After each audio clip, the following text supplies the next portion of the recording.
This episode of The Young Turks is brought to you by Click It or Ticket. You know why? Because wearing a seatbelt is damn sexy. Bill Clinton and Paul Ryan are at an event for the Pete Peterson Foundation. I will come back to that because it's relevant to the story. But they get caught, unbeknownst to them, on a camera talking to one another about the election and Paul Ryan's plan and Medicare. Let's watch that. Hey, Paul Ryan. How are you? Yeah, I'm doing great. It's good to see you. Good to see you too.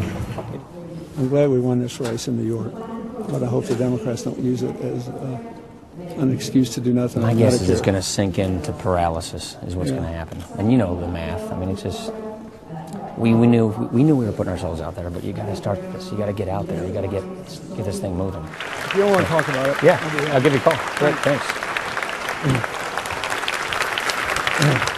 That is pretty disappointing to say the least. So there's Bill Clinton saying, hey, we won this election, but don't get me wrong, we still want to cut Medicare. So, and later he says, call me, right? So let's talk about this and how we actually have to cut Medicare after all. You see, it's disappointing because, as you can tell, all the bluster of the Democrats is just politics. You know, they're trying to get reelected, of course, like everybody knows that, right? But you would think that the politics was so obvious that it might get them to think, hey, you know what? Maybe we shouldn't help these guys cut one of the most popular programs in government history, in United States history. But no, behind the scenes, they're perfectly happy to do that.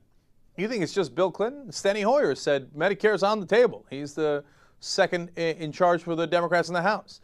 Joe Biden said we got to talk about big ticket items. That means Medicare, okay? And they're doing those negotiations right now. Democrats are going to give that gift right back to the Republicans. They're going to help them cut Medicare, and it's going to be a disaster. I hope not. I hope when they say they're going to reform Medicare, they actually mean that. And there are different ways to reform Medicare that I think are perfectly fine.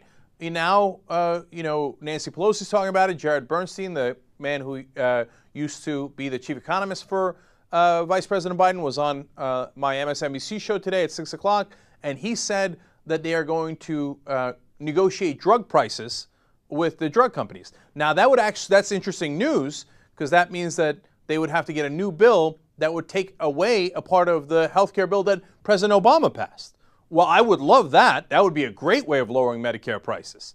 Okay, so there are right ways to do it. I'm afraid that they're not going to go in that right direction. Now, part of the reason is, as you can tell, Bill Clinton and people behind the scenes saying, oh, we'll cut Medicare. Work with us, Ryan. Don't worry. Second reason is where they are. They're at the Pete Peterson Foundation. Pete Peterson is a man who is one of the richest people in the world who put $1 billion into that foundation. You know what the point of that foundation is? It's to so-called balance the budget. Now, that's fine. Balancing the budget is a good idea. But the Peterson Foundation says we should not do through tax increases, of course, right?